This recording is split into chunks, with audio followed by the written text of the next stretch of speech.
Puji Tuhan.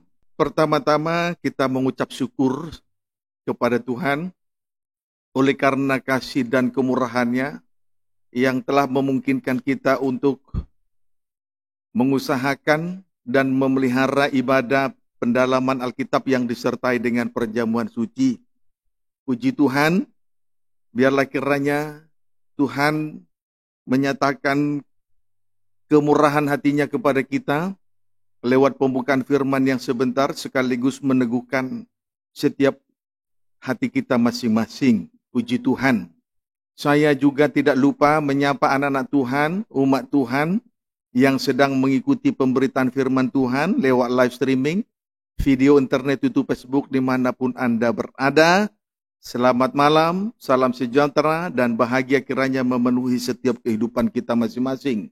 Segera kita sambut Studi Rut sebagai firman penggembalaan untuk ibadah pendalaman Alkitab. Studi Rut sebagai firman penggembalaan untuk ibadah pendalaman Alkitab.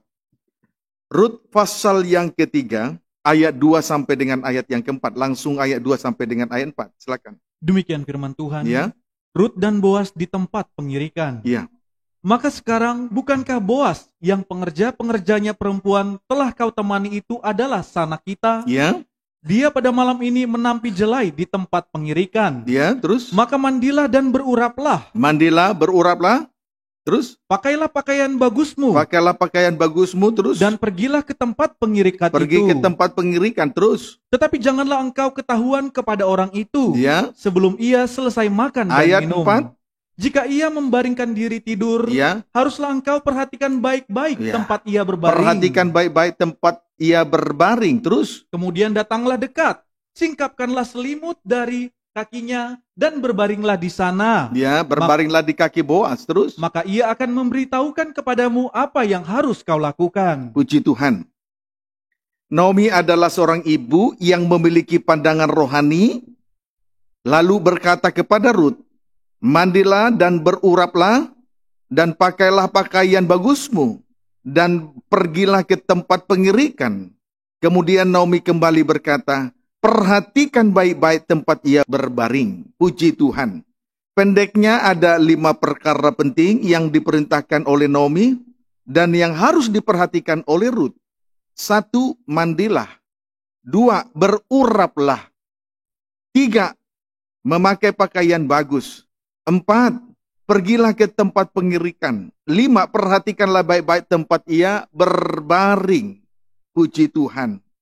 Haleluya. Saudara, 5 perkataan ini merupakan perintah daripada Naomi kepada Rut. Dan Rut harus memperhatikan dan melakukannya dengan sungguh-sungguh. Tidak boleh mengabaikan 5 perkara sebagai perintah yang harus dilakukan ini. Amin, saudaraku. Puji Tuhan. Saudaraku, ketika Naomi memerintahkan 5 perkara ini kepada Rut, menunjukkan bahwa Naomi adalah gambaran dari seorang gembala yang memiliki pandangan rohani, yakni berada di kaki Boas, puji Tuhan, sebagai tempat perlindungan, supaya kelak Rut mengalami kebahagiaan kekal. Amin, saudaraku. Puji Tuhan. Saudaraku, biarlah kiranya kita senantiasa berada di tempat perhentian yang kekal, sampai nanti kita boleh mengalami kebahagiaan yang kekal sampai selama-lamanya. Puji Tuhan, itu sebabnya ibadah ini harus membawa kita rendah sampai di ujung kaki salib Tuhan.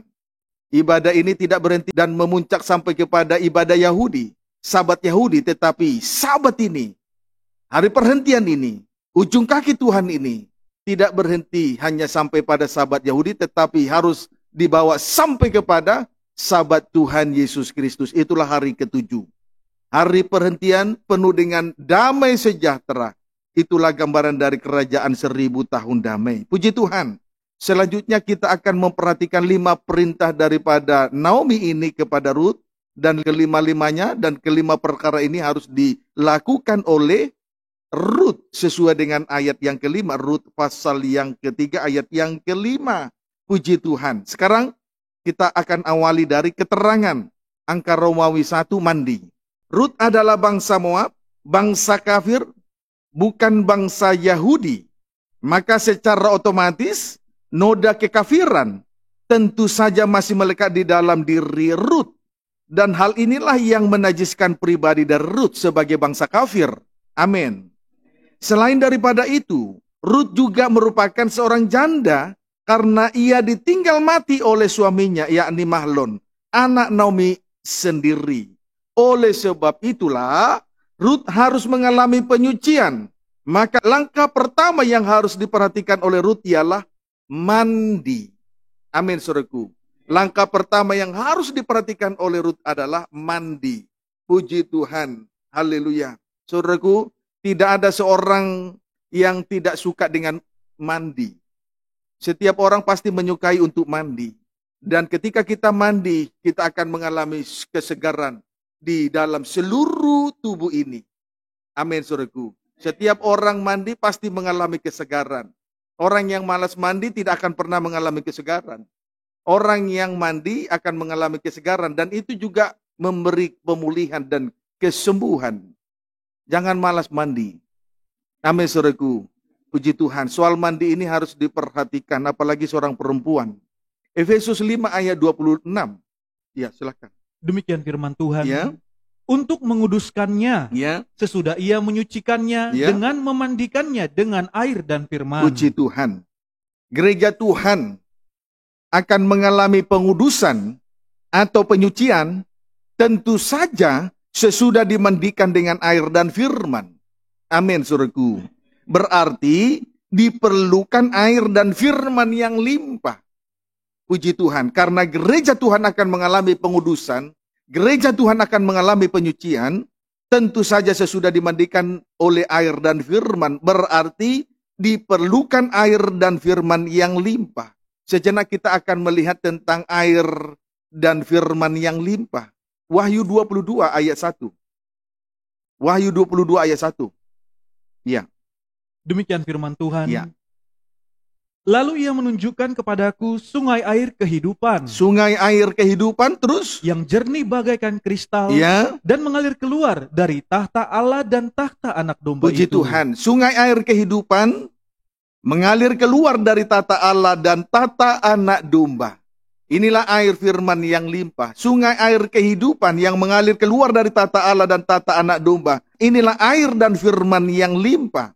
Amin. Sungai air kehidupan yang mengalir keluar dari tata Allah dan tata anak domba. Inilah air kehidupan yang limpah. Saudara, mengalir keluar dari tata Allah itu menunjuk Injil kerajaan atau Injil keselamatan.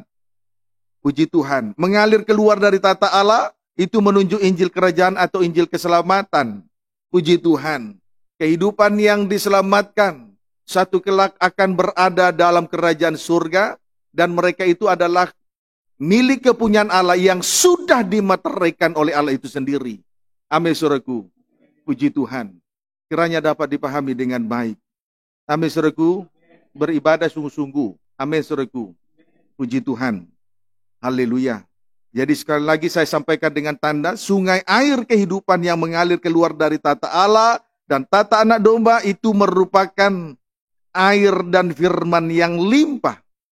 Mengalir keluar dari tata Allah itu menunjuk Injil kerajaan atau Injil keselamatan. Saudaraku, kehidupan yang diselamatkan kelak akan berada di dalam kerajaan surga.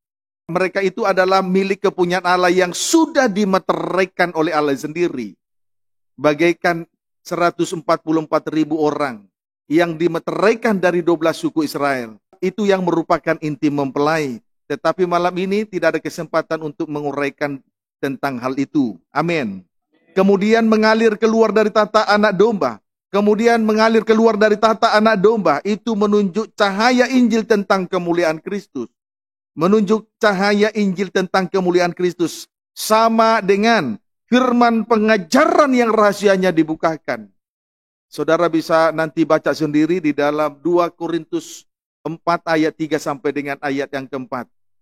2 Korintus 4 ayat 3 sampai dengan yang keempat. Puji Tuhan. Itu saudara bisa temukan tentang firman pengajaran yang rahasianya dibukakan. Puji Tuhan. Kalau terjadi pembuka rahasia firman, segala yang tertutup akan tersingkap. Tidak ada yang mustahil bagi Tuhan. Amin, saudaraku.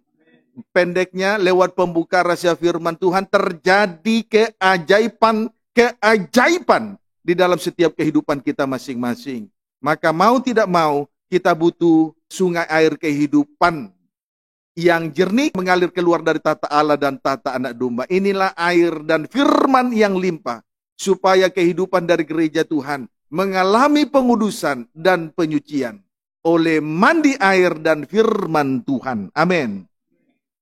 Titus 3 ayat 3. Titus 3 ayat 3. Silakan. Demikian firman Tuhan. Ya. Pesan-pesan penutup. Ya. Karena dahulu kita juga hidup dalam kejahilan. Ya, dahulu kita juga hidup dalam kejahilan. Puji Tuhan.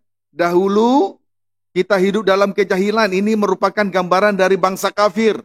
Sebelum dipanggil di dalam Tuhan, hidup di dalam kejahilan. Itulah keadaan bangsa kafir. Kejahilan berarti terus Tidak taat, tidak taat, sesat, menjadi hamba berbagai-bagai nafsu, menjadi hamba-hamba berbagai nafsu, terus dan keinginan, terus hidup dalam kejahatan, hidup dan dalam kedengkian, kedengkian, terus keji, ya. saling membenci. Puji Tuhan, saling membenci. Puji Tuhan. Sebelum terpanggil, bangsa kafir hidup di dalam kejahilan. Sebelum terpanggil, bangsa kafir, bangsa yang bukan Yahudi, hidup di dalam kejahilan. Amin. Puji Tuhan. Kejahilan sama dengan jauh dari kasih karunia. Kejahilan sama dengan jauh dari kasih karunia. Dengan bukti. A. Tidak taat. B. Sesat. C. Menjadi hamba untuk berbagai-bagai nafsu dan keinginan. D. Hidup dalam kejahatan. E. Hidup dalam kedengkian.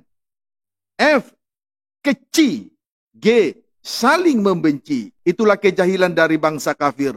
Bangsa yang belum dipanggil, sebelum terpanggil di dalam Tuhan. Penuh dengan kejahilan. Amin, saudaraku. Tidak taat, sesat, menjadi hamba dalam berbagai-bagai nafsu dan keinginan.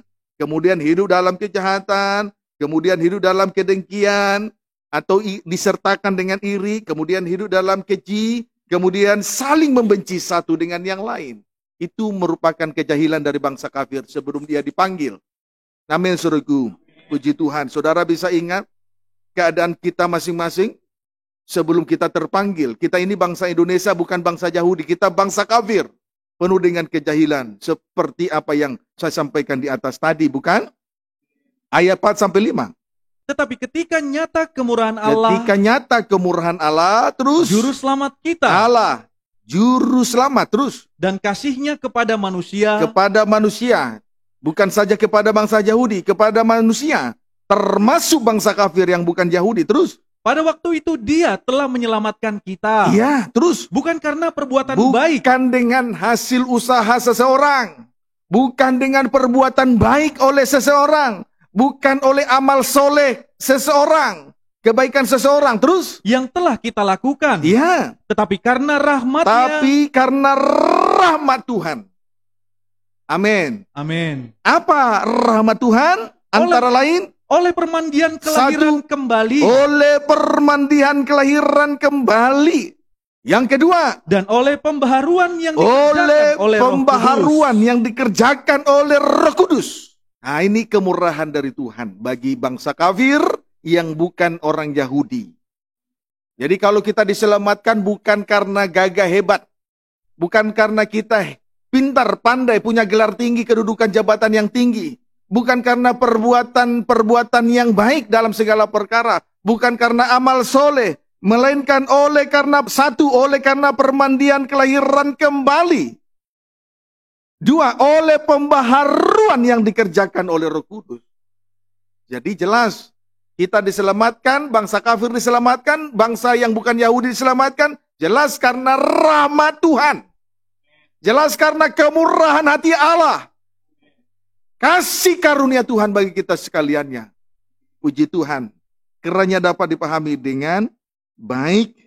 Haleluya. Saudaraku, jika dikaitkan dengan pengajaran tabernakel, dua perkara itu terkena dengan alat-alat yang ada di halaman tabernakel. Ya. Kalau kita kaitkan dengan pengajaran tabernakel, terkena dengan dua alat yang ada di halaman tabernakel. Satu, mezbah korban bakaran. Puji Tuhan. Ya. terhubung langsung dengan darah Kristus.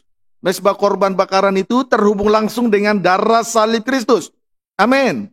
2, kolam pembasuhan tembaga. Kolam pembasuhan tembaga, puji Tuhan, terhubung langsung dengan air, yaitu baptisan dalam kematian dan kebangkitan Kristus. Mati dan bangkit bersama dengan Kristus. Amin, saudaraku. Terhubung dengan air, berarti mati, bangkit bersama dengan Yesus Kristus. Amin, saudaraku. Itulah dua alat yang ada di halaman. Puji Tuhan, Injil Yohanes terkait dengan dua perkara itu, supaya kita bisa melihat bahwa itu merupakan rahmat dan kemurahan hati Tuhan. Tentu saja kita akan membaca Yohanes pasal 19 ayat 31 sampai dengan ayat 33. Demikian firman Tuhan. Ya, Lambung Yesus ditikam. puji Tuhan. Karena hari itu hari persiapan, Ya, dan supaya pada hari Sabat mayat-mayat itu tidak tinggal tergantung. kalau ibadah hanya memuncak sampai kepada Sabat Yahudi, maka ibadah itu hanyalah sebuah aturan. Jangan begini, jangan begitu. Tetapi justru oleh karena aturan ini, banyak gereja tidak selamat. Hidup gereja tidak selamat. Anak-anak Tuhan tidak selamat kalau berada di bawah hukum Taurat. Paham, saudara? Amin. Puji Tuhan. Terus? Sebab mayat-mayat itu tidak tinggal tergantung pada kayu salib. Iya. Sebab Sabat itu adalah hari yang besar. Iya. Maka Bagi datanglah- orang Yahudi. Terus? Maka datanglah orang-orang Yahudi kepada Pilatus Iya. dan meminta kepadanya Terus? supaya kaki orang-orang itu dipatahkan Terus? dan mayat-mayatnya diturunkan. Terus? Maka datanglah prajurit-prajurit Iya. lalu mematahkan kaki orang yang pertama Mematahkan kaki penjahat yang di satu sisi. Terus? dan kaki orang yang lain yang disalibkan bersama-sama dengan Di Yesus. sisi yang lain. Ayat 33. Terus? Tetapi ketika mereka sampai kepada Yesus Ketika mereka sampai kepada Yesus. Terus? dan melihat bahwa ia telah mati, Mereka melihat bahwa Yesus telah mati. Terus? mereka tidak mematahkan kakinya. Terima kasih. Dengan 4 luka utama, yaitu 2 di tangan, kemudian 2 di kaki yang terpaku. Sebenarnya Yesus sudah mati di kayu salib, bukan? Yesus sudah mati di kayu salib untuk menyelamatkan bangsa Yahudi. Dengan kematian Yesus, dengan 4 luka, Yesus dengan 4 luka utama, 2 di tangan, 2 di kaki, sebenarnya Yesus sudah mati di kayu salib untuk menyelamatkan bangsa Yahudi. Untuk menyelamatkan bagi bangsa Yahudi. Yesus mati untuk menyelamatkan bangsa-bangsa, bukan? Tetapi dengan kematian Yesus, dengan 5 luka utama, Yesus sudah mati. Dengan 4 luka utama, Yesus sudah mati sebetulnya. Dan itu sudah cukup untuk menyelamatkan bangsa Yahudi. Tetapi kalau bangsa Yahudi saja, tetapi kalau Yesus mati hanya untuk bangsa Yahudi saja, itu bukan kasih karunia. Berarti bangsa kafir akan binasa. Itu bukan kasih karunia. Amin. Ayat yang ke-34. Tetapi seorang dari antara prajurit itu Ya. menikam lambungnya dengan tombak Ya. dan segera mengalir keluar darah dan air. Puji Tuhan. Namun satu dari antara prajurit itu menikam lambung Yesus dengan tombaknya.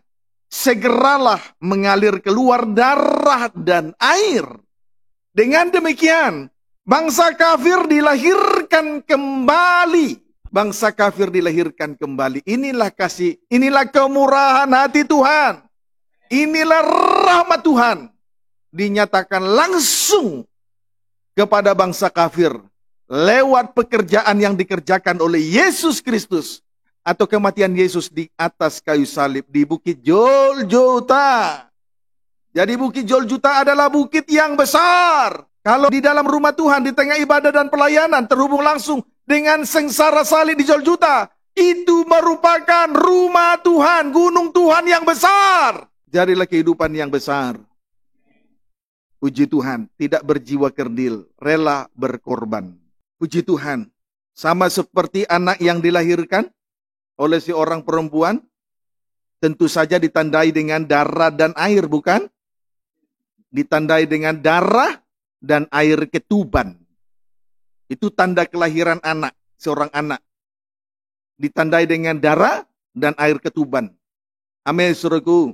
Puji Tuhan. Sedangkan pintu kemah, kembali kita melihat tabernakel. Tadi, misbah korban terhubung langsung dengan darah. Kolam pembasuhan terhubung langsung dengan air. Mati bangkit bersama dengan Kristus. Puji Tuhan. Sedangkan pintu kemah itu menunjuk baptisan Roh Kudus. Baptisan Roh Kudus atau dipenuhkan dengan Roh Kudus. Puji Tuhan. Amin, saudaraku. Itu baptisan Roh Kudus atau dipenuhkan dengan Roh Kudus. Biarlah kiranya kita semua kehidupan yang sudah dilahirkan kembali oleh darah dan air betul-betul mengalami kebaptisan Roh Kudus. Betul-betul dipenuhkan dengan Roh Kudus. Supaya kehidupan kita ini dalam setiap gerak-gerik, dalam setiap langkah kehidupan kita, kehidupan rohani kita, betul-betul berada di dalam pengaruh, kuasa dari Allah Roh Kudus. Di dalam kendalinya Allah Roh Kudus. Tidak lagi dalam kendali dari daging itu sendiri. Supaya kasih karunia dan kemurahan dari Allah itu tidak menjadi sia-sia, saudara. Hargai kasih dan kemurahan Tuhan. Kepercayaan Tuhan dihargai. Amin. Puji Tuhan. Kemudian, fungsi daripada pintu kemah. Fungsi dari pintu kemah ialah untuk memisahkan antara ruangan suci dari halaman. Untuk memisahkan ruangan suci dari daerah halaman. Mengapa harus dipisahkan? Karena halaman masih bersifat daging. Masih bersifat daging. Puji Tuhan. Jadi fungsi Roh Kudus untuk memisahkan kita dari tabiat daging, saudara. Sehingga ibadah ini betul-betul kita kerjakan dalam kendalinya Allah Roh Kudus. Terpisah dari daging dengan segala keinginan-keinginannya. Kiranya dapat dipahami dengan baik. Roma pasal 8. Roma pasal 8 ayat 5 sampai dengan ayat 6. Demikian firman Tuhan. Ayat 4 mulai. Hidup oleh roh. Hidup oleh roh. Terus. Supaya tuntutan hukum Taurat digenapi di dalam kita. Ya. Yang tidak hidup menurut daging. Tetapi menurut roh. Perlu untuk diketahui. Kalau kita menjalankan ibadah dan pelayanan ini. Di hadapan Tuhan. Hidup menurut roh. Maka jelas. Kita menjalankan ibadah dengan pelayanan roh, bukan dengan ibadah pelayanan tubuh. Bukan ibadah yang jalankan secara Taurat, bukan ibadah yang jalankan secara lahiriah, bukan ibadah yang jalankan secara rutinitas.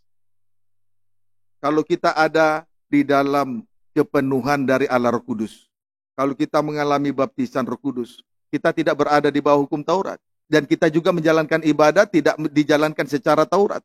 Bukan pelayanan tubuh, melainkan pelayanan roh. Contoh pelayanan tubuh atau ibadah Taurat, misalnya menangis saat dengar firman, cepat-cepat menangis. Cepat-cepat senang, cepat-cepat gembira, cepat-cepat menangis. Tetapi firman itu tidak mendarah daging. Firman yang dia terima itu tidak segera ditindaklanjuti untuk menjadi praktek dalam kehidupan sehari-hari. Pendeknya tidak mendarah daging, firman tidak mendarah daging.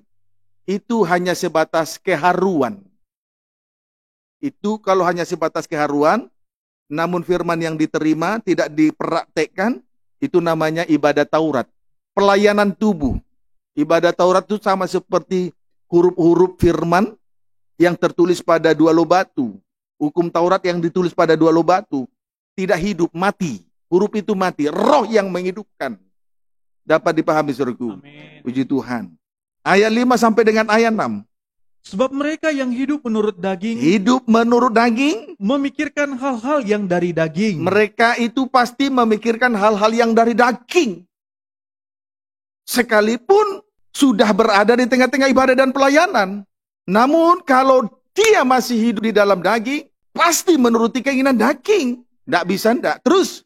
Mereka yang hidup menurut roh. Sebaliknya, hidup menurut roh. Memikirkan hal-hal yang dari roh. Memikirkan hal-hal yang dari roh. Bukan hal-hal yang dari daging lagi.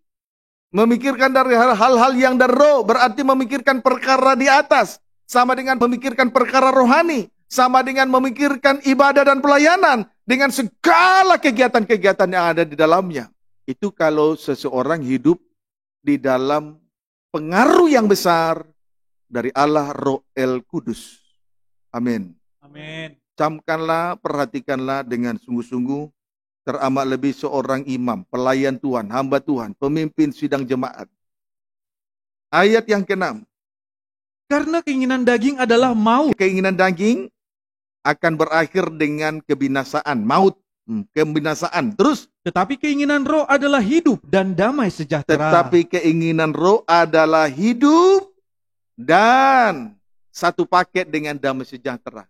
Hidup dalam damai sejahtera. Kalau seorang imam, pelayan Tuhan, hamba Tuhan, pemimpin sidang jemaat, hidup menurut daging, sudah berada di tepi maut. Walaupun ada di tengah ibadah dan pelayanan. Sudah berada di tepi maut. Walaupun ada di tengah-tengah ibadah dan pelayanan. Tetapi kalau kita hidup di dalam pengaruh yang besar dari Allah Roh Kudus, kita hidup satu paket dengan damai sejahtera. Hidup dalam damai sejahtera. Nikah dalam damai sejahtera. Ibadah dan pelayanan dalam damai sejahtera. Maka, saudara, itulah fungsi dari pintu kemah. Itulah fungsi dari Allah Roh El Kudus. Memisahkan kita dari tabiat daging. Amin. Puji Tuhan. Haleluya. Saudara, daging yang dipersembahkan di atas mezbah, pada saat dia diletakkan di atas mezbah, pada awalnya dia akan berbunyi. Demikian juga ibadah daging. Suka kali bersungut-sungut. Berbunyi. Kalau dibakar di atas mezbah, pasti dia berbunyi. Suka kali bersungut-sungut. Itu ibadah daging, ibadah Taurat. Panas hati bersungut-sungut, ngomel. Kalau ada korban disalahkan. Karena pemikirannya yang ada yang dia terima dari Tuhan maunya untuk dagingnya. Padahal semua yang ada dari Tuhan. Lupa. Jangan lupa. Jangan lupa kemurahan Tuhan. Haleluya. Puji Tuhan.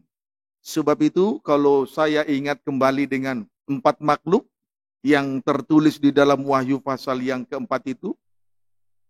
Betul-betul mereka itu manusia rohani. Betul-betul berada di dalam pengaruh yang besar dari Allah Roh Kudus. Dari seruan mereka bisa kita ketahui. Seruan yang pertama, kudus, kudus, kuduslah Tuhan. Betul-betul mengagungkan kekudusan dari Allah Trinitas. Menomorsatukan untuk hidup dalam pengudusan. Itu seorang hamba. Kemudian seruan yang kedua, yang sudah ada, yang ada, dan yang akan datang. Seruan ini menunjukkan bahwa 4 makhluk sebagai hamba Tuhan, gambaran dari hamba Tuhan, yang hidup di dalam pengaruh dari Allah Roh Kudus, namun betul-betul menghargai kemurahan Tuhan. Mengapa saya katakan? Karena mereka lebih mendahulukan pernyataan yang sudah ada. Baru dilanjutkan dengan yang ada dan yang akan datang. Yang ada hidup pertama, yang akan datang hidup kedua. Jadi kalau diawali, seruan mereka diawali dengan yang sudah ada, kemudian dilanjutkan yang ada yang akan datang, berarti hidup lebih dari kemurahan. Amin, saudaraku. Hidup lebih. Hidup pertama, lebih dari kemurahan hidup kedua. Amin, saudaraku. Kiranya dapat dipahami dengan baik. Puji Tuhan. 1 Yohanes 5 ayat 6. Hidup lebih dari kemurahan. Atau kemurahan lebih daripada hidup. Yang sudah ada kemurahan. Hidup pertama lebih. Hidup kedua dari hidup. Amin, saudaraku. Amin. Puji Tuhan. Haleluya. 1 Yohanes 5 ayat yang ke-6. Suratan ya. Suratan 1 Yohanes 5 ayat yang ke-6. Demikian firman Tuhan. Ya. Kesaksian tentang anak Allah. Ya. Inilah dia yang telah datang dengan air dan darah, Ya, dia yang telah datang dengan air dan darah terus. yaitu Yesus Kristus. Ya, terus Bukan saja dengan air, bukan saja dengan air. tetapi dengan air dan dengan darah. Yesus datang ke dunia ini dengan air dan dengan darah. Kemudian Dan rohlah yang memberi roh kesaksian, yang memberi kesaksian. karena roh adalah Puji kebenaran. Yesus datang ke dunia ini dengan air dan darah dan roh yang memberi kesaksian. Ayat yang ke-7. Sebab ada 3 yang memberi kesaksian. Kemudian kita harus ketahui dengan baik. Ada 3 yang memberi kesaksian di dalam surga. 1, Bapa, Bapa. 2, Firman, Firman sama dengan Yesus anak Allah. Terus dan Roh Kudus. yang ketiga Roh Kudus. Ada 3 yang menjadi kesaksian di dalam surga. Bapa, Firman, dan Roh Kudus. Tuhan Yesus Kristus. Itulah Allah Trinitas. Amin, surku. Amin. Puji Tuhan. Kemudian ayat 8. Dan ada 3 yang memberi kesaksian di bumi. Kemudian ada 3 yang memberi kesaksian di bumi. Yakni 1, Roh roh menuju kepada pintu kemah. 2, dan air. air menuju kepada kolam pembasuhan. 3, Dan darah. darah menuju kepada mezbah korban bakaran. Coba ditampilkan itu. Ada 3 yang memberi kesaksian di bumi. 1, roh. Kalau itu menuju kepada pintu kemah. Kemudian air menuju kepada kolam pembasuhan. Darah itu menuju kepada mezbah korban bakaran. Jadi inilah 3 kesaksian di bumi ini yang harus kita alami bersama-sama. Amin, saudaraku. Puji Tuhan. Ayat yang ke-8. Dan ada 3 yang memberi kesaksian di bumi. Ya, ayat 8 tadi ada yang memberi 3 kesaksian yang memberi di bumi. 1 roh, 2 air, 3 darah. Puji Tuhan. Jika dikaitkan dengan pola tabernakel, roh Allah itu menuju pintu kemah, air, kolam pembasuhan, darah, mezbah korban bakaran. Titus ya, langsung Titus, suratan Titus, surat tabisan, Titus pasal yang ketiga ayat 6 sampai 7. Demikian firman Tuhan. Ya. Titus pasal yang ketiga ayat 6 sampai dengan ayat yang ke-7. Puji Tuhan. Boleh baca ayat 4? Ayat 5.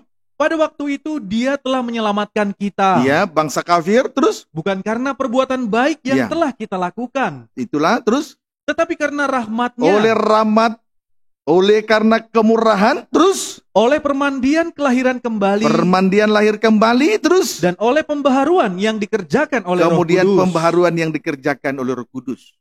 Puji Tuhan. Haleluya.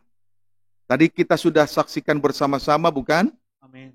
Puji Tuhan. Sudah? Amin. Sudah disaksikan? Amin. Nah, sekarang 6 dan 7. Yang sudah dilimpahkannya kepada kita Ya. oleh Yesus Kristus, Sudah Juru dilimpahkan Selamat kita. Tuhan Allah Bapa kepada kita bangsa kafir secara khusus oleh pribadi Yesus Kristus anak Allah. Dialah Tuhan dan Juru Selamat kita. Ayat 7. supaya kita sebagai orang yang dibenarkan Nah. oleh kasih karunia-Nya, Dibenarkan. Bangsa kafir dibenarkan oleh karena kasih karunia. Dibenarkan oleh karena iman. Terus? berhak menerima hidup yang kekal, Iya. Terus? sesuai dengan pengharapan Puji kita. Tuhan. Kemurahan hati Allah telah dilimpahkan bagi kita bangsa kafir oleh Yesus Kristus. Sehingga kita bangsa kafir hidup sebagai orang yang dibenarkan oleh kasih karunia. Jadi kita dibenarkan oleh karena kasih karunia. Bangsa kafir dibenarkan oleh karena kasih karunia. Amin, saudaraku. Bahkan oleh karena kasih karunia Allah, oleh karena rahmat Allah, bangsa kafir berhak menerima hidup kekal. Coba kalau kita bandingkan dengan Efesus pasal 2. Bangsa kafir itu dimurkai dan ujungnya binasa. Tetapi oleh karena rahmat dan kasih karunia Tuhan, bangsa kafir menerima hidup untuk hidup yang kekal. Puji Tuhan. Bukan hidup untuk satu kali, tetapi hidup untuk hidup yang kekal. Amin. Puji Tuhan. Ayat 8. Hargai kemurahan Tuhan. Berada di tengah ibadah, dan di tengah ibadah itu kemurahan. Seorang imam diberi kesempatan untuk melayani, kemurahan. Lalu dipercayakan 5 karunia-karunia Roh Kudus dan jabatan-jabatan Roh Kudus, kemurahan. Karena karunia dan jabatan Roh Kudus tidak bisa kita terima, kita dapat, kita raih di luaran sana dengan kemampuan sejenius apapun seseorang, sepandai apapun seseorang. Jadi jelas karena kemurahan, semua karena kemurahan. Puji Tuhan. Ayat 8. Perkataan ini benar. Ya. Dan aku mau supaya engkau dengan yakin menguatkannya. Puji Tuhan. Terus? Agar mereka yang sudah percaya kepada Allah. Agar mereka yang sudah percaya kepada Allah. Kalimat ini menunjukkan bangsa kafir yang akhirnya menerima Yesus dan percaya, yakin bahwa Yesus Tuhan dan Juru Selamat. Amin. Amin. Terus? Sungguh-sungguh berusaha melakukan pekerjaan yang baik. Supaya kita yang hidup di dalam kasih dan kemurahan, bersungguh-sungguh berusaha melakukan pekerjaan yang baik ini. Amin. Kalau sudah hidup di dalam kelimpahan kasih karunia, sungguh-sungguhlah berusaha. Sungguh-sungguhlah melakukan pekerjaan yang baik. Sungguh-sungguhlah beribadah. Sungguh-sungguhlah melayani Tuhan. Sungguh-sungguhlah menyerahkan segenap hidupnya kepada Tuhan. Kiranya dapat dipahami dengan baik. Itulah yang baik dan berguna bagi manusia. Terkhusus yang bukan bangsa Yahudi atau bangsa kafir. Puji Tuhan. Haleluya. 1 Korintus. Lebih jauh kita melihat kemurahan yang dialami oleh bangsa kafir. Di dalam 1 Korintus pasal yang ke-6. Sebelum kita melihat soal mandi lebih dalam lagi. 1 Korintus pasal yang ke-6. Sengaja saya tunjukkan soal kasih karunia ini, penyucian, permandian yang diterima oleh bangsa kafir, yang dialami oleh bangsa kafir sebagai kemurahan. Supaya kita diselamatkan. Amin. 1 Korintus pasal yang ke-6, ayat 7 sampai dengan ayat 8 terlebih dahulu. Demikian firman Tuhan. Ya. Mencari keadilan pada orang-orang yang tidak beriman. Ya. Mencari keadilan kepada orang-orang yang tidak beriman. Kan orang bodoh namanya. Mencari keadilan kepada orang yang tidak beriman. Itu orang bodoh. Kalau anak Tuhan sudah mendapat keadilan dari sengsara salib, sudah mendapat kemurahan, tidak mungkin cari keadilan lagi di luar dari kemurahan. Sengsara salib yang sudah memberi keadilan. Jadi kalau misalnya anak Tuhan suka berperkara, membawa ke pengadilan meja hijau, itu adalah anak Tuhan yang belum mengerti keadilan surgawi. Dia hanya mengerti soal keadilan di bumi. Jadi kalau anak Tuhan, apalagi seorang hamba Tuhan, masih menuntut kebenarannya, menuntut keadilan dari manusia, itu orang yang belum mengerti apa-apa. Tapi sudah diberi kepercayaan untuk melayani Tuhan. Masih nol, tapi sudah diberi kesempatan melayani. Dapat dipahami. Amin. Puji Tuhan. Ayat 7 sampai 8. Adanya saja perkara di antara kamu yang seorang terhadap yang lain. Ya, mengapa? Terus telah merupakan kekalahan bagi kamu. Kalau saja antara yang satu dengan yang lain suka berperkara, itu sudah kekalahan secara rohani. Berperkara dengan antara yang satu dengan yang lain itu sudah kekalahan secara rohani. Apalagi kalau perkara itu dibawa ke meja hijau, lebih telak lagi kekalahan itu. Dapat dipahami saudaraku? Amin. Puji Tuhan. Baik. Kemudian bagian B terus. Mengapa kamu tidak lebih suka menderita ketidakadilan? Kenapa dia suka berperkara, bahkan membawa perkara itu ke meja hijau? Rupanya di sini dikatakan mengapa kamu tidak lebih suka menderita ketidakadilan. Terus, mengapakah kamu tidak lebih suka dirugikan? Mengapa kamu tidak lebih suka menderita keadilan? Mengapa kamu tidak lebih suka dirugikan? Terus, tetapi kamu sendiri melakukan ketidakadilan. Dan kamu sendiri mendatangkan kerugian. Dan hal itu kamu buat terhadap saudara-saudaramu. Puji Tuhan. Perhatikan keadaan dari bangsa kafir. Tidak mau menderita karena ketidakadilan. Strip yang kedua, tidak mau dirugikan. Apa artinya untuk kita sekarang? Artinya bangsa kafir menolak sengsara karena salib. Sama dengan tidak mengerti soal keadilan surgawi dari Allah. yang diturunkan ke bumi di tengah ibadah dan pelayanan ini. Dapat dipahami saudaraku? Puji Tuhan. Jadi ternyata ada saja perkara antara satu dengan yang lain di tengah ibadah dan pelayanan. Itu karena dia menolak sengsara salib. Maunya diuntungkan saja. Kalau seseorang hanya mau diuntungkan, nanti suka merugikan orang lain. Sebagaimana pada ayat 8, coba baca kembali. Tetapi kamu sendiri melakukan ketidakadilan. Iya. Terus? Dan kamu sendiri mendatangkan kerugian. Iya. Dan hal itu kamu buat. Kalau seseorang tidak mau menyangkal diri memikul salib, orang lain yang dirugikan.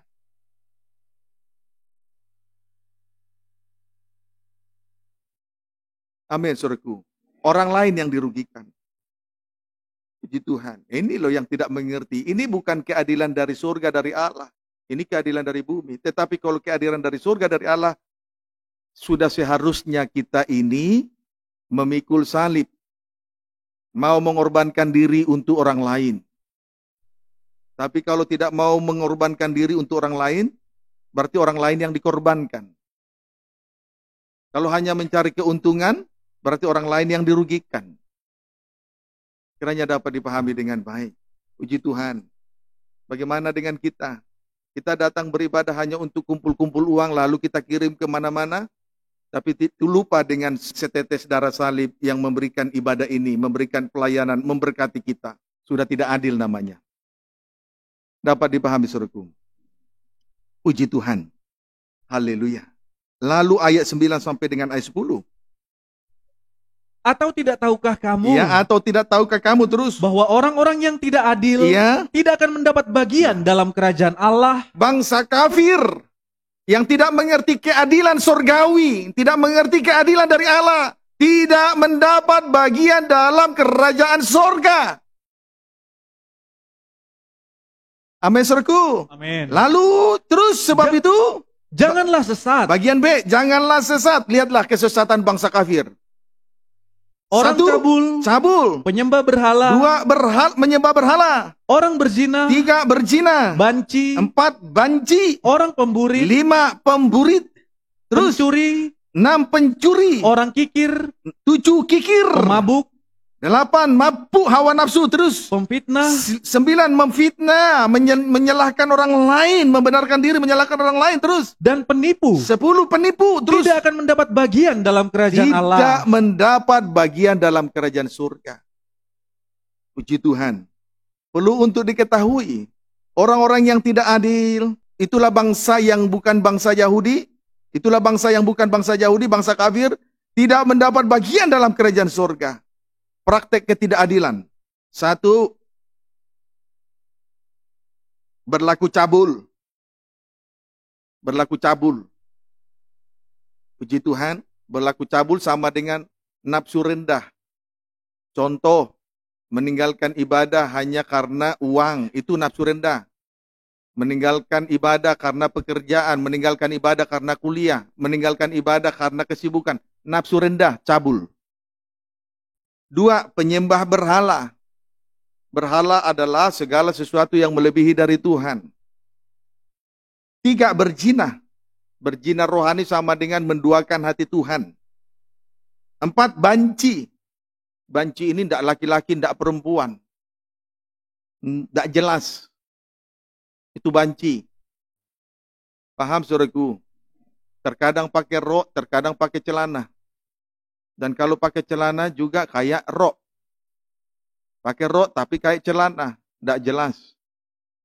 Rambutnya juga tidak teratur. Rambutnya persis seperti rambut perempuan. Itu banci. Banci tidak laki-laki, tidak perempuan ya. Kemudian orang pemburit. Sama dengan homoseksual. Suka laki-laki, suka perempuan. Itu pemburit. Pemburit itu berarti pembelakang, suka belakang, pemburit. Diawali dari dosa Sodom, sodomi, pemburit. Burit itu belakang. Dapat dipahami saudaraku. Kemudian pencuri, berarti sama dengan mengambil yang bukan miliknya. Sama dengan mengambil yang bukan miliknya.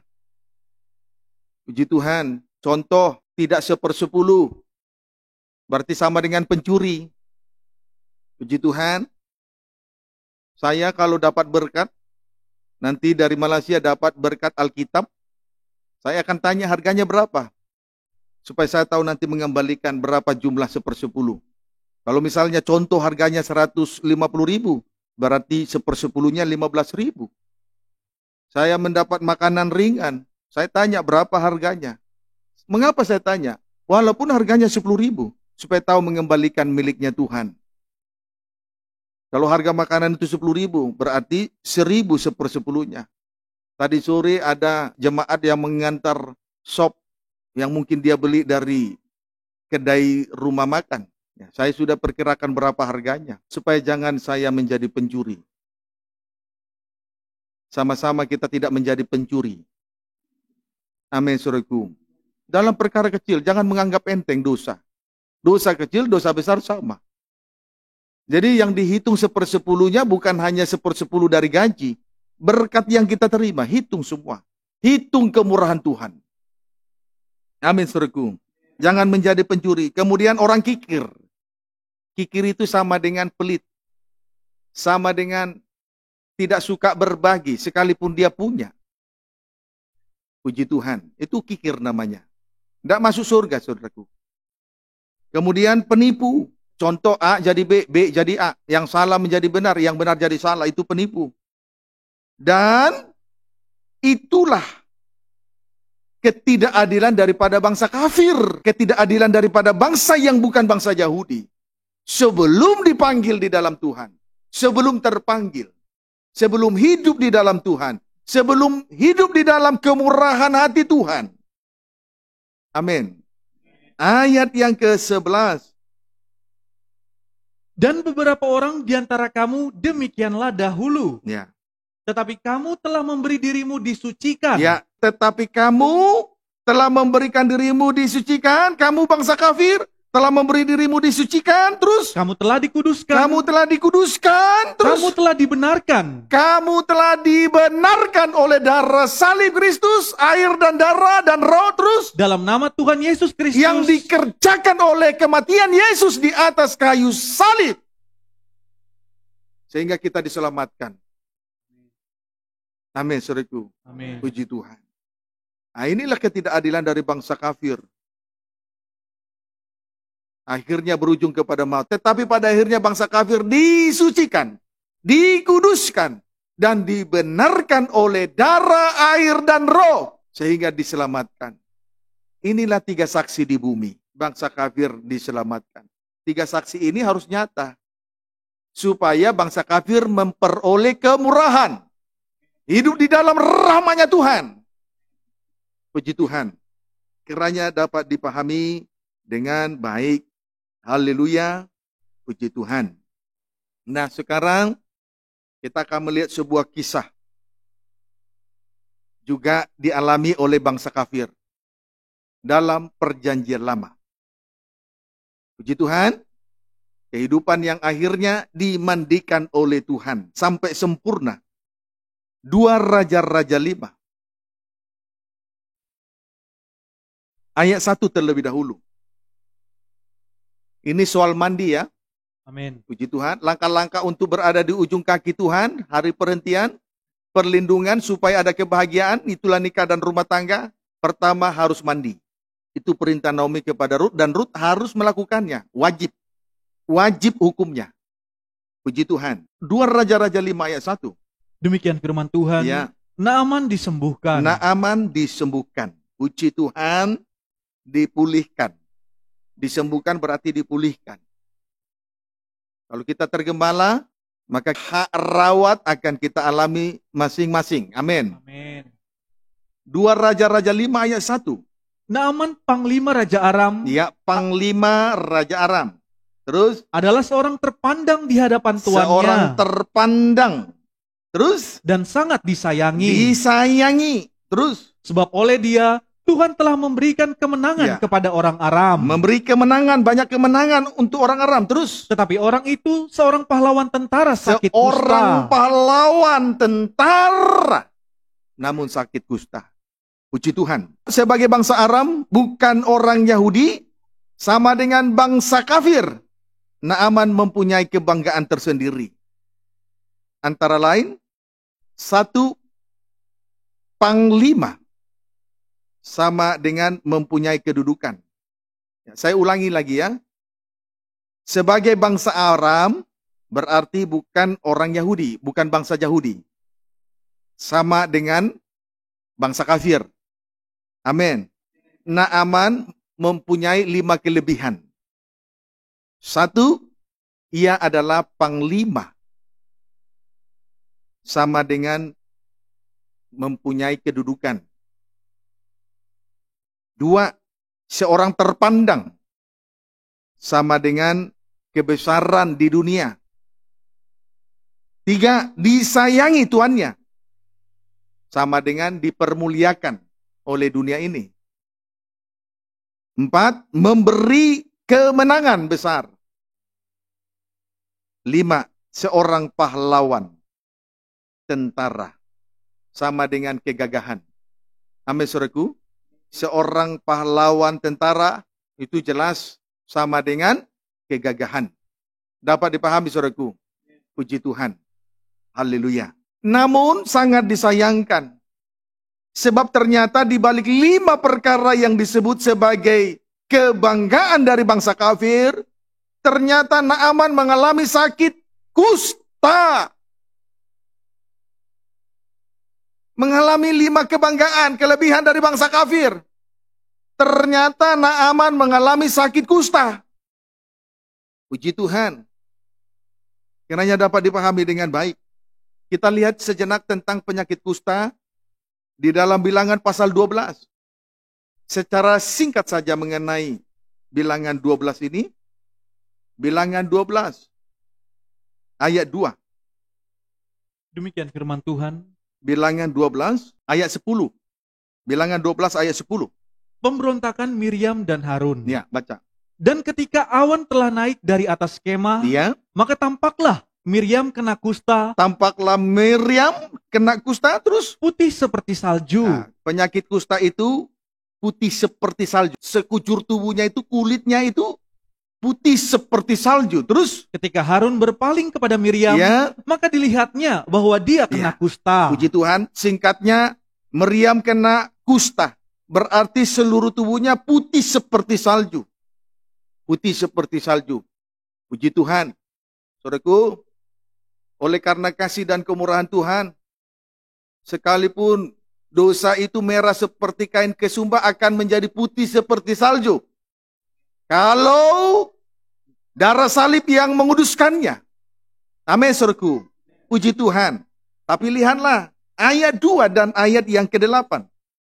Kata mereka, ya, sungguhkah Tuhan berfirman dengan perantaran Musa saja? Kata Miriam, kakak Musa. Juga kata Harun, abang Musa. Sungguhkah Tuhan berfirman dengan perantaraan Musa saja, adik kita saja? Terus? Bukankah dengan perantaran kita juga ia berfirman? Kita, Musa, Harun dan Miriam. Terus? Dan kedengaranlah hal itu kepada Tuhan. Kedengaranlah pernyataan itu sampai hadirat Tuhan. Lalu ayat yang ke-8. Berhadap-hadapan aku, berbicara dengan dia terus terang, bukan dengan teka-teki. Ya. Dan ia memandang rupa Tuhan. Dia memandang rupa Tuhan. Bayangkan, Tuhan bicara zaman Nabi Musa, salah satu hamba Tuhan yang bisa berbicara dengan Tuhan. Daniel, salah satu hamba Tuhan yang bisa berbicara dengan Tuhan. Elia, salah satu hamba Tuhan yang bisa berbicara langsung dengan Tuhan. Betapa hebatnya Musa. Tetapi Miriam dan Harun bisa-bisanya mengata-ngatai adiknya yang begitu setia dalam segenap rumah Tuhan. Ayat 7. Kemudian Tuhan langsung berbicara kepada Musa bukan dalam bentuk teka-teki. Penggenapannya sama seperti Yesus berbicara secara langsung kepada 12 murid. Bukan dalam bentuk perumpamaan. Tetapi Tuhan membukakan rahasia sorga kepada 12 murid. Tuhan menyatakan wahyu kepada 12 rasul. Itu kemurahan. Tetapi kepada bangsa Yahudi, Tuhan hanya berbicara dalam bentuk perumpamaan. Dalam bentuk teka-teki. Supaya pada akhirnya sekalipun melihat tapi tidak melihat. Supaya mempunyai telinga tapi tidak mendengar. Jauh dari kasih karunia. Artinya Musa ini seorang hamba Tuhan yang rendah hati. dalam kelimpahan kasih karunia. Amin. Tetapi Miriam dan Harun, kedua kakaknya ini, berani mengata-ngatai seorang hamba Tuhan yang tulus dan rendah hati, serta setia dalam segenap rumah Tuhan. Lalu ayat 8 terus. Mengapakah kamu tidak takut mengatai hambaku Musa? Puji Tuhan. Sebab itu Tuhan berkata, mengapa kamu tidak takut mengatai Musa? Singkatnya, arti rohani dari penyakit kusta adalah merasa diri benar. Merasa diri lebih baik, lebih benar, lebih suci. Seperti salju. Tapi salju dari kusta. Kebenaran diri sendiri seperti salju, tapi dari kusta. Itu penyakit. Amin, saudaraku. Kebenaran diri sendiri itu adalah penyakit. Itu penyakit kusta. Merasa diri benar itu penyakit kusta. Puji Tuhan. 5 kebanggaan. 5 kelebihan dari Naaman. Seolah-olah merupakan keadilan yang sudah dirasakan oleh Naaman. Seperti keadilan yang datang dari 5 luka utama Yesus kepada bangsa kafir. Tapi sebetulnya itu kusta. Kiranya dapat dipahami dengan baik. Sebetulnya itu kusta. Amin, saudaraku. Puji Tuhan. Itu bukan keadilan dari surga dari Allah untuk bangsa kafir. Itu kusta. Tapi kalau 5 luka utama dari Yesus, itu keadilan Allah bagi bangsa kafir. Sebetulnya dengan 4 luka, Tuhan sudah mati. Berarti bangsa Israel selamat saja.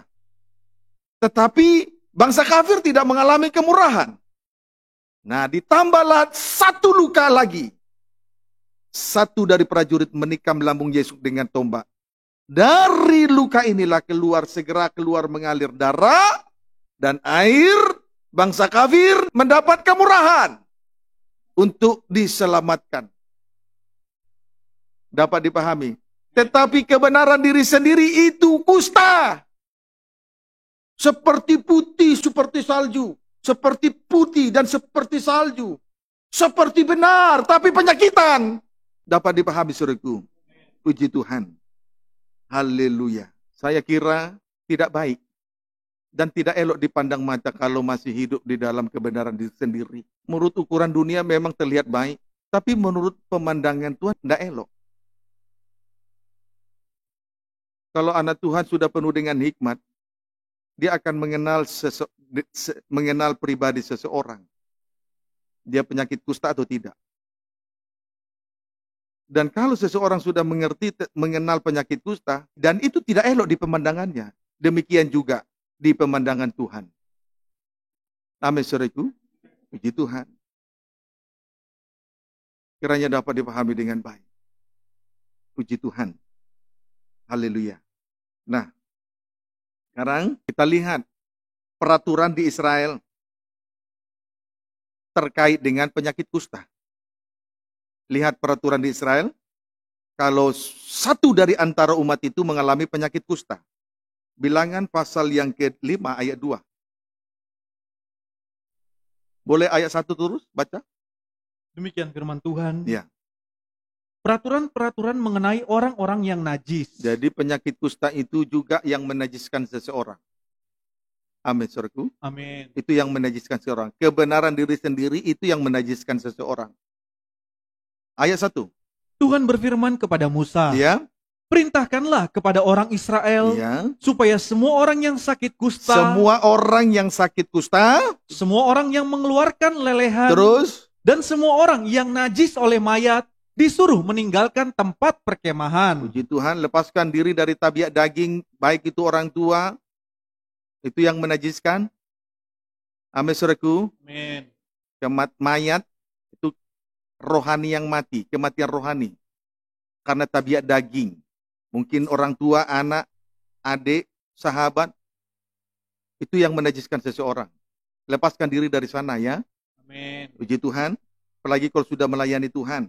Tapi yang terutama penyakit kusta yang kita bicarakan malam ini. Ayat 3.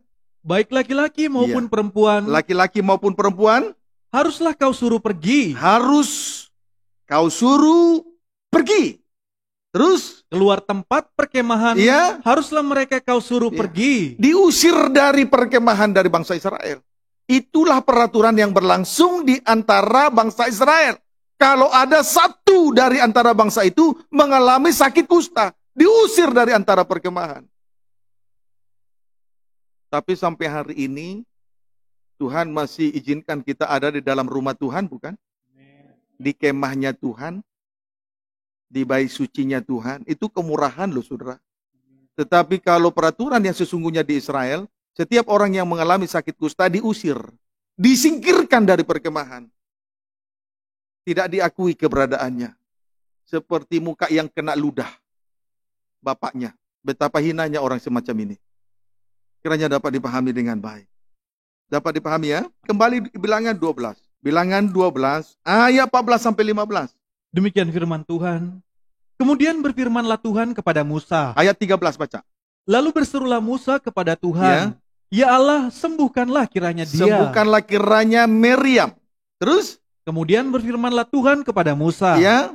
Sekiranya ayahnya meludahi mukanya. Sekiranya ayahnya meludahi anaknya. Terus? Tidakkah ia mendapat malu? Meludahi muka anaknya. Tidakkah ia mendapat malu? Terus? Selama 7 hari. Ya. Diusir dari perkemahan selama 7 hari.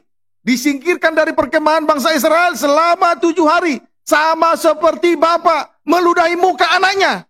Begitu hina.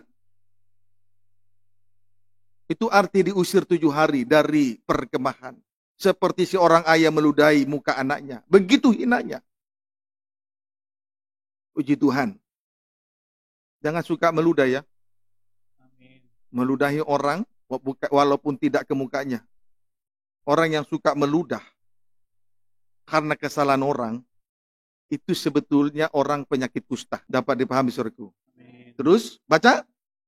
Biarlah dia selama 7 hari dikucilkan keluar tempat perkemahan, kemudian bolehlah ia diterima kembali. Terus? Jadi dikucilkannya lah Miriam keluar tempat perkemahan 7 hari lamanya. Dan bangsa itu tidak berangkat sebelum Miriam diterima kembali. Puji Tuhan. Jadi peraturan yang terjadi di antara bangsa Israel, kalau mengalami penyakit kusta, ia akan dikucilkan dari perkemahan selama 7 hari. Akan dikucilkan selama 7 hari. Sama seperti seorang bapak meludahi anaknya. Dianggap hina sekali. Kiranya dapat dipahami dengan baik. Amin saudaraku. Puji Tuhan. Haleluya. Jadi saudara, mulai dari sekarang, sudah seharusnya kita menyadari ini dengan cepat-cepat. Setiap orang yang menganggap dirinya lebih baik, lebih benar, lebih suci dari orang lain, itu penyakit kusta. Tanpa ia sadari, ia sedang dikucilkan oleh Tuhan. Ia sedang direndahkan, merendahkan dirinya, dan direndahkan oleh Tuhan. Kiranya dapat dipahami dengan baik. Belajar dari apa yang kita terima malam ini. Puji Tuhan. Jangan rendahkan diri dengan merasa diri benar.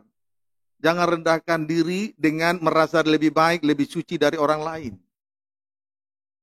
Itu perbuatan bodoh. Amin saudaraku. Puji Tuhan. 2 Raja-Raja 5 ayat 1. Kesimpulannya, 5 kebanggaan daripada Naaman bukanlah sebuah keadilan yang sesungguhnya, tetapi 5 luka utama Yesus adalah tanda keadilan Tuhan bagi kita untuk masa sekarang, teramat lebih bangsa kafir. Amin saudaraku. Puji Tuhan. Haleluya. Sekalipun dia mengalami 5 kelebihan, ternyata dia mengalami sakit kusta. Itu bukan keadilan. Kiranya dapat dipahami dengan baik. Tetapi kehidupan yang hina, ditolong oleh Tuhan, oleh salib, itu keadilan dari surga, dari Allah bagi kita semua. Kiranya dapat dipahami dengan baik. 2 Raja-Raja 5 ayat 2-3. 2 Raja-Raja 5 ayat 2-3.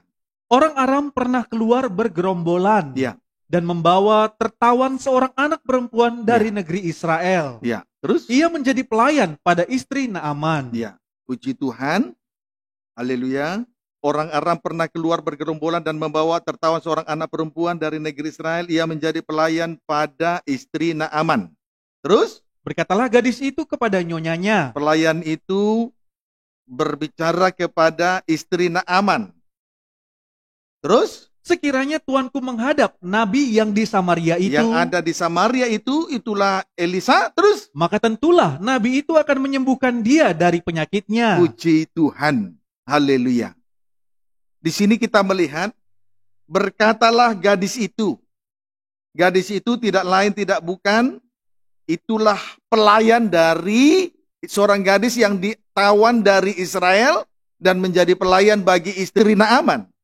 Lalu berkata kepada istri Naaman, dan berkata, gadis itu berkata kepada istri Naaman, sekiranya tuanku menghadap nabi yang di Samaria itu, maka tentulah nabi itu akan menyembuhkan dia dari penyakitnya. Puji Tuhan. Haleluya. Saudaraku, kalau Tuhan mau tolong kehidupan bangsa kafir, Tuhan selalu mempunyai cara tersendiri. Demikian juga kalau kita mau mengalami pertolongan dari Tuhan, cara Tuhan sangat unik untuk menolong kehidupan kita masing-masing. Apapun kesulitan yang kita hadapi, apapun penyakit yang kita alami, kalau Tuhan mau tolong, Tuhan punya cara untuk menolong kehidupan kita. Asal dengan catatan, perhatikanlah firman Allah malam ini dengan baik. Jangan bermasa bodoh, jangan menganggap enteng apa yang sudah kita terima dari Tuhan. Biarpun gadis itu hanya seorang pelayan, biarpun gadis yang berasal dari Israel itu hanya seorang pembantu rumah tangga, tetapi ia bisa dipakai Tuhan untuk menolong bangsa kafir. Kalau memang Tuhan mau tolong, puji Tuhan. Kiranya dapat dipahami dengan baik.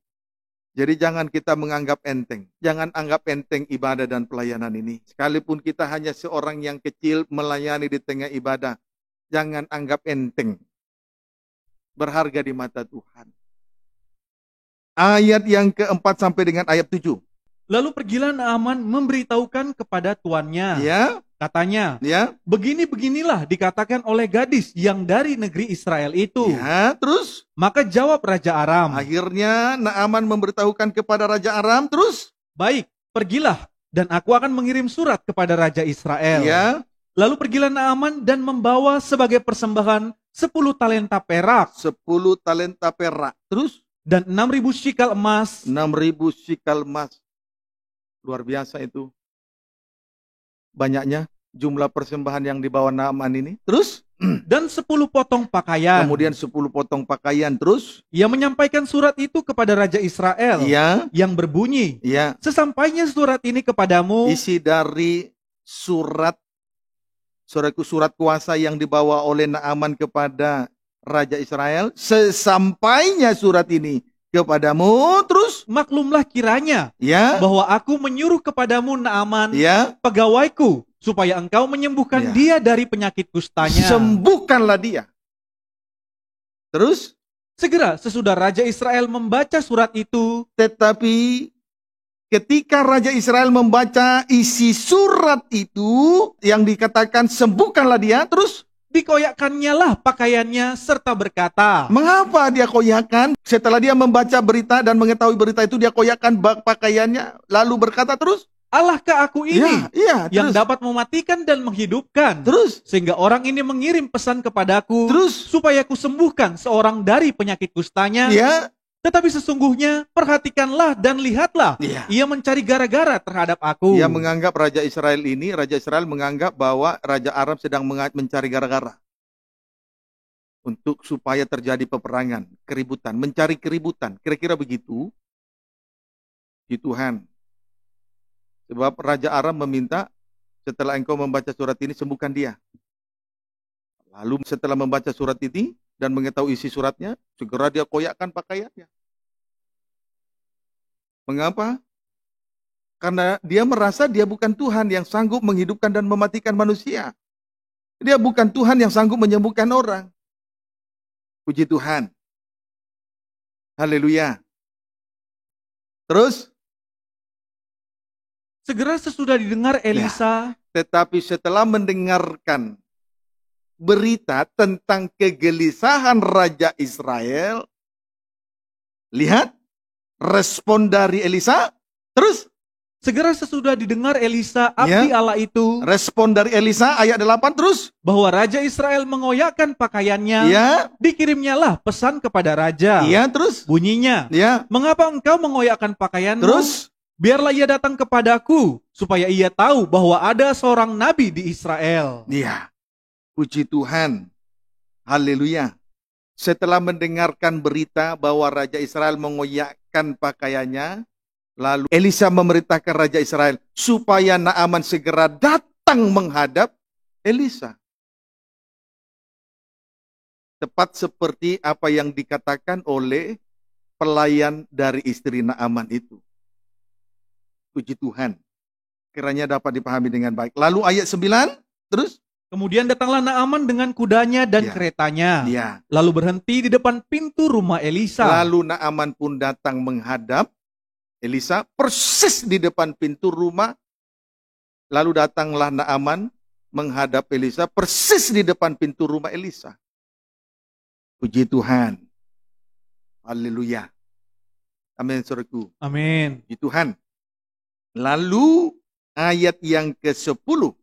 Elisa menyuruh seorang suruhan kepadanya mengatakan, pergilah, mandi 7 kali dalam sungai Yordan, maka tubuhmu akan pulih kembali. Kemudian Naaman diperintahkan oleh Elisa untuk mandi 7 kali dalam sungai Yordan.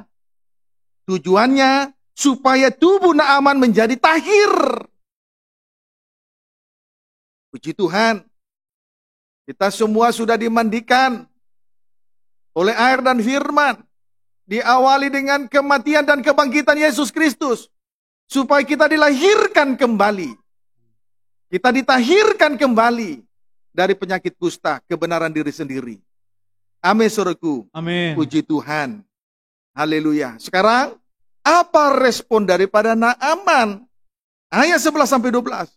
Tetapi pergilah Naaman dengan gusar, sambil berkata, aku sangka bahwa setidak-tidaknya ia datang keluar dan berdiri memanggil nama Tuhan Allahnya. Lalu menggerak-gerakkan tangannya di atas tempat penyakit itu. Dan dengan demikian menyembuhkan penyakit kustaku. Terus? Bukankah Abana dan Parpar, sungai-sungai Damsyik lebih baik dari segala sungai di Israel? Terus? Bukankah aku dapat mandi di sana dan menjadi tahir? Kemudian berpalinglah ia dan pergi dengan panas hati. Dengan panas hati. Dari perkataan Naaman ini, diam-diam Naaman masih menyimpan dosa kebanggaan dirinya. Diam-diam Naaman masih menyimpan dosa kebanggaan dirinya, kemudian merasa diri benar. Merasa diri lebih baik. Merasa diri lebih suci dari orang lain. Jadi dosa ini masih tersimpan, tersembunyi dengan rapi di dalam hatinya. Dapat dipahami, saudaraku.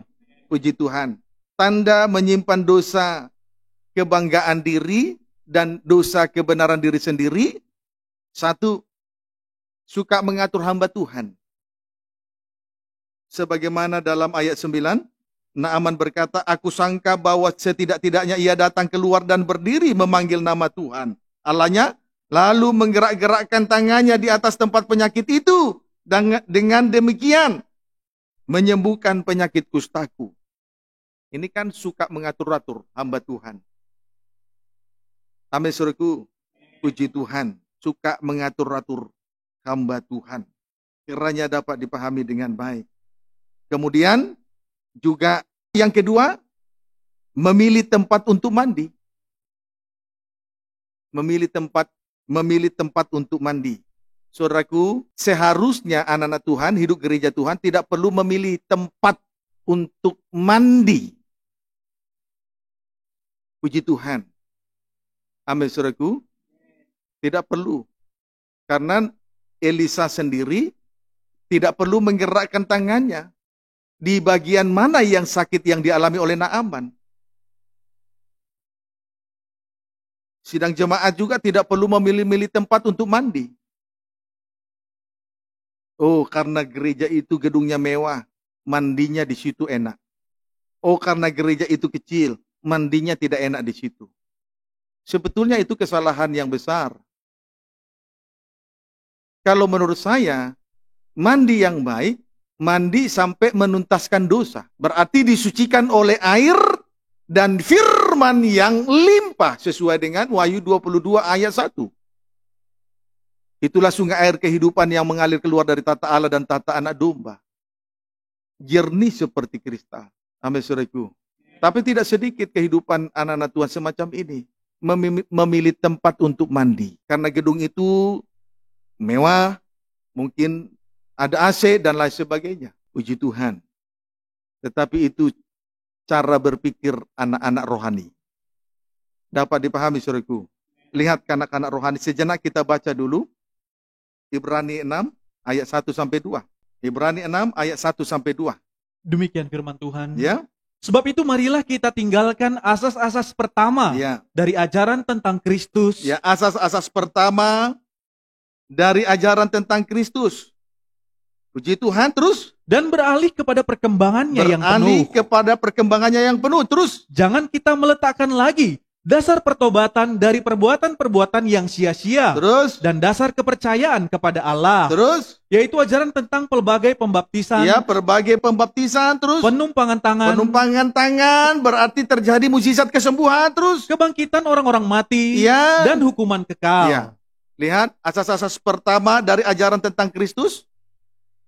Kalau dikaitkan dengan pola tabernakel. Lihat, percaya, pintu gerbang. Setelah percaya, yakin kepada Yesus Kristus sebagai Tuhan dan Juru Selamat, itu merupakan pintu gerbang surga. Kemudian bertobat. Kolam pembasuhan menuju kepada pertobatan. Meja korban bakaran menuju kepada pertobatan. Lalu kolam pembasuhan tembaga itu berbicara tentang permandian air. Sampai kepada pintu kemah. Itu semua berbicara tentang kelahiran baru. Kemudian memang ketika kita menerima asas-asas pertama dari ajaran tentang Kristus, asas-asas pertama dari ajaran tentang Kristus, di situ memang terjadi mukjizat. Di tengah-tengah penginjilan itu, berita firman tentang kesaksian itu atau penginjilan itu, di situ banyak terjadi mukjizat-mukjizat lewat penumpangan tangan. Tetapi yang Tuhan mau adalah supaya selanjutnya kita beralih kepada perkembangannya yang penuh. Kalau anak Tuhan sudah menerima Yesus, percaya, yakin kepada Yesus, Tuhan dan Juru Selamat, selanjutnya sudah dilahirkan kembali, itulah asas-asas pertama tentang ajaran Kristus, selanjutnya beralih kepada perkembangannya yang penuh. Tidak boleh bertahan di situ. Tetapi rupanya Naaman menginginkan hal yang sedemikian. Memilih tempat untuk mandi. Kemudian menginginkan supaya Elisa menggerak-gerakkan tangannya pada bagian tubuh yang sakit. Seperti seorang hamba Tuhan, kalau mengadakan demonstrasi kesembuhan, pasti menggerak-gerakkan tangannya. Itu yang diharapkan oleh Naaman. Nah, inilah gereja anak-anak. Hanya berbicara tentang soal kelahiran baru, seharusnya dilanjutkan sampai kepada perkembangan yang berikutnya. Amin, saudaraku. Apa yang dimaksud dilanjutkan sampai ke perkembangannya yang penuh? 1 Timotius 4 ayat yang ke-6. Demikian firman Tuhan. Ya. Boleh ayat 5 cepat. Tugas Timotius dalam menghadapi pengajar sesat. Terus. Sebab semuanya itu dikuduskan oleh firman Allah dan oleh doa. Ayat 6. Dengan selalu mengingatkan hal-hal itu kepada saudara-saudara kita. Ya. Engkau akan menjadi seorang pelayan Kristus Yesus yang baik. Menjadi hamba Tuhan yang baik. Terus. Terdidik dalam soal-soal pokok iman kita. Terdidik dalam soal-soal pokok iman. Itulah ajaran asas-asas pertama tentang ajaran Kristus. Percaya, bertobat, lahir baru. Tetapi tidak boleh berhenti sampai di situ. Terus. Dan dalam ajaran sehat yang telah kau ikuti selama ini. Tetapi kemudian juga seorang hamba Tuhan yang baik. Terdidik dalam ajaran sehat. Itulah perkembangannya yang penuh. Dalam susunan tabernakel terkena kepada ruangan suci. Ini perkembangannya yang penuh. Dari lahir baru dilanjut berkembang sampai kepada ruangan suci.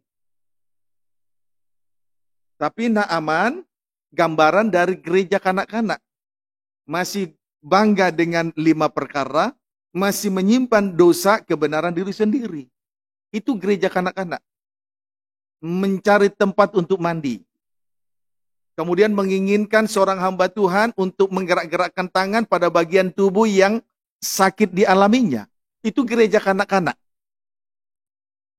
Paham? Itu gereja kanak-kanak. Seharusnya beralih kepada perkembangannya yang penuh. Tidak hanya pada penumpangan tangan. Kiranya dapat dipahami dengan baik. Puji Tuhan. Haleluya. Ayat 13. 2 Raja-Raja 5 ayat 13. Puji Tuhan. Kemudian berpalinglah ia, ayat 12, berpalinglah ia dan pergi dengan panas hati. Lalu ayat 13. Tetapi pegawai-pegawainya datang mendekat serta berkata kepadanya. Ya, pegawai-pegawai Naaman ini mendekat dan berkata kepadanya, terus Bapak, terus seandainya Nabi itu menyuruh perkara yang sukar kepadamu, seandainya pun ada perkara yang lebih sukar lagi, terus bukankah Bapak akan melakukannya? Iya. Apalagi sekarang, ia hanya berkata kepadamu, mandilah dan engkau akan menjadi tahir. Puji Tuhan. Lalu di tengah perjalanan, pegawai-pegawai Naaman berkata, Bapak, seandainya Nabi itu menyuruh perkara yang sukar kepadamu, bukankah Bapak akan melakukannya? Apalagi sekarang ia hanya berkata kepadamu, mandilah dan engkau akan menjadi tahir. Disuruh mandi kok tidak mau. Itu sebabnya pegawainya berkata, kalau andai kata perkara sukar aja dia perintahkan kepada Bapak, Bapak harus mau supaya sembuh. Apalagi ini hanya sekedar mandi.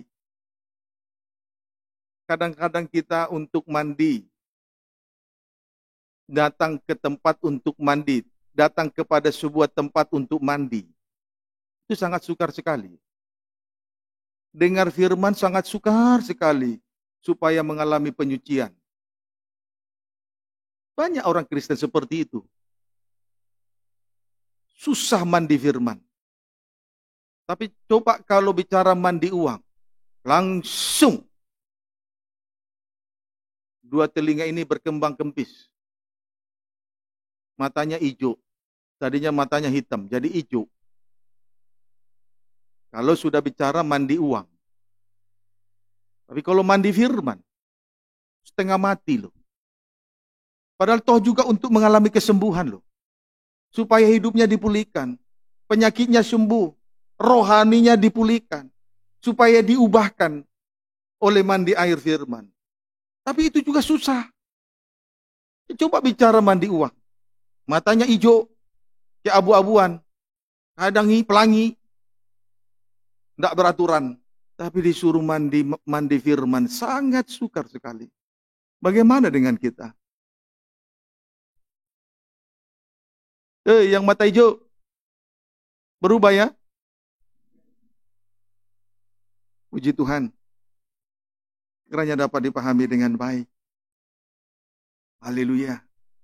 Saudara, sekali lagi kembali saya katakan. Kalau Tuhan mau tolong, Tuhan punya cara tersendiri untuk menolong. Diawali dengan pelayan dari istri Naaman, seorang gadis. Dan yang kedua, pegawai-pegawai daripada Naaman memberi sebuah pengertian. Memang hamba ini harus menjadi penolong. Pelayan Tuhan harus menjadi penolong. Pemimpin harus jadi pelayan. Yang terbesar hendaklah menjadi yang termuda, kecil. Amin, saudaraku. Itu yang Tuhan mau. Di tengah-tengah mandi firman Tuhan. Kiranya dapat dipahami dengan 1 Korintus 5 ayat 6. 1 Korintus 5 ayat 6. Baca. Demikian firman Tuhan. Ya. Kemegahanmu tidak baik. Iya.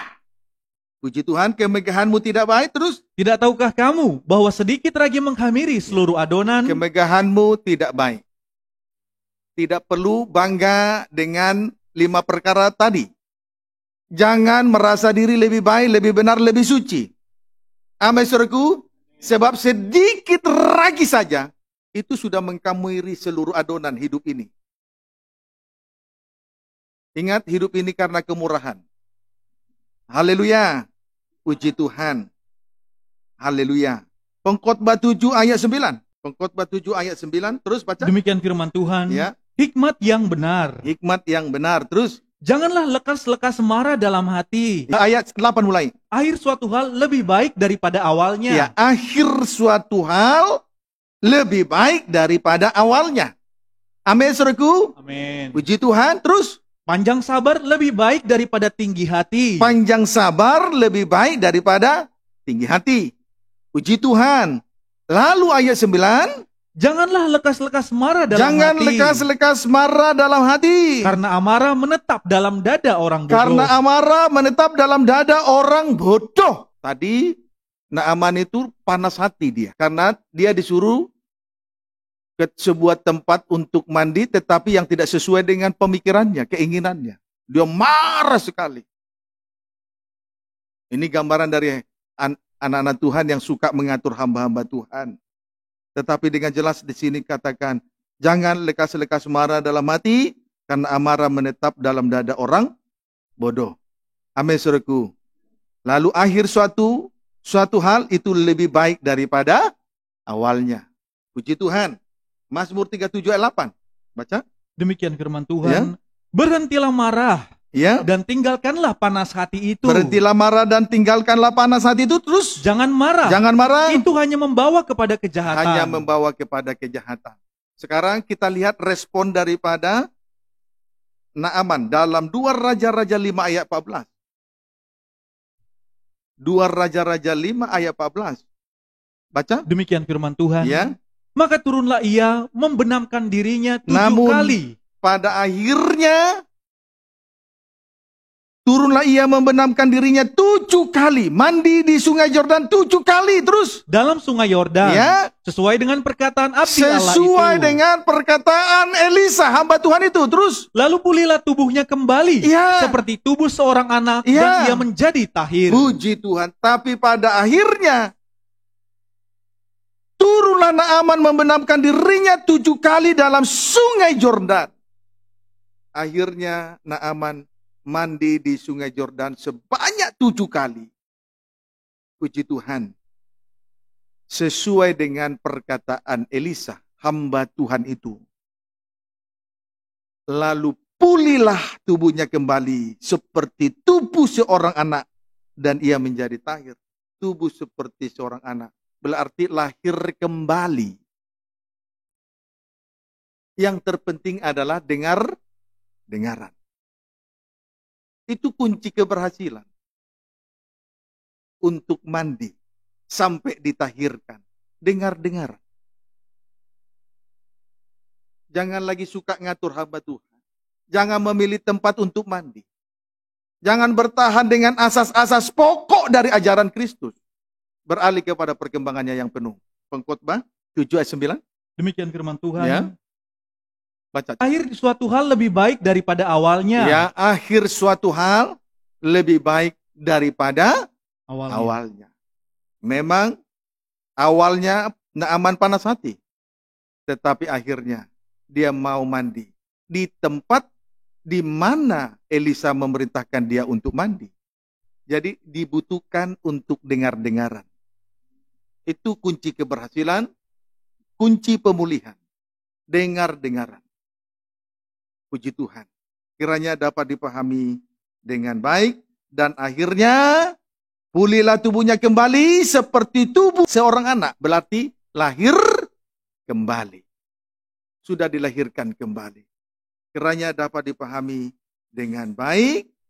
Demi mengalami penyucian. Sehingga bangsa kafir sudah seharusnya dengar-dengaran agar dosa kita dicucikan oleh Tuhan. Ayat-ayat yang terakhir. 2 Petrus 1 ayat 17-21. Baca cepat. Demikian firman Tuhan. Nubuat tentang kemuliaan Kristus telah digenapi. Ya. Kami menyaksikan bagaimana ia menerima kehormatan dan kemuliaan dari Allah Bapa.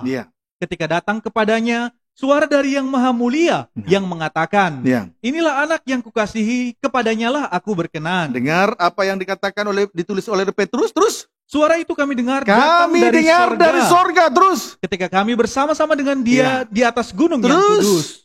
Dengan demikian, kami makin diteguhkan oleh firman yang telah disampaikan oleh para nabi. Kalau kita dengar-dengaran, hati kita semakin diteguhkan oleh firman nubuatan. Oleh firman pengajaran yang rahasianya dibukakan. Amin, saudaraku. Amin. Itu kalau dengar-dengaran. Kalau keras hati tidak bisa. Seperti apapun pembukaan firman tidak akan mampu meneguhkan kehidupan seseorang. Tapi kalau kita dengar-dengaran, hati kita diteguhkan oleh firman nubuatan. Amin. Dengar-dengarlah. Amin. Itu jauh lebih baik. 2 Raja-Raja 5 ayat 15-16. Terus? Demikian firman Tuhan. Terus? Kemudian kembalilah ia dengan seluruh pasukannya kepada abdi Allah itu. Terus? Setelah sampai, tampillah ia ke depan Elisa. Terus? Dan berkata, sekarang aku tahu bahwa di seluruh bumi tidak ada Allah kecuali di Israel. Puji Tuhan. Terus? Karena itu terimalah kiranya suatu pemberian dari hambamu ini. Puji Tuhan. Selain mengakui bahwa Tuhan Yesus Kristus adalah Tuhan dan Juru Selamat, Allah Abraham, Allah Ishak, Allah Israel, Allah yang berkuasa sebagai Allah alam semesta, Naaman juga mempersembahkan korbannya kepada Elisa. Sekalipun pada akhirnya Elisa menolak korban itu.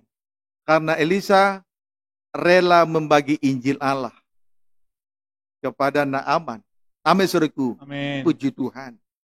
Kiranya dapat dipahami dengan baik. Elisa ini adalah hamba Tuhan yang luar biasa. Dia tidak menyombongkan dirinya. Dia tidak bertahan dengan asas-asas pokok. Itu sebabnya dia perintahkan Naaman untuk pergi ke Sungai Yordan. Dan dia tidak takut menyatakan kebenaran kepada seorang pejabat. Elisa tidak takut menyatakan suatu kebenaran yang suci dan mulia kepada seorang yang kedudukannya tinggi. Inilah ajaran yang mengarah kepada perkembangannya yang penuh. Itu ajaran sehat. Tuhan Yesus memberkati kita semua.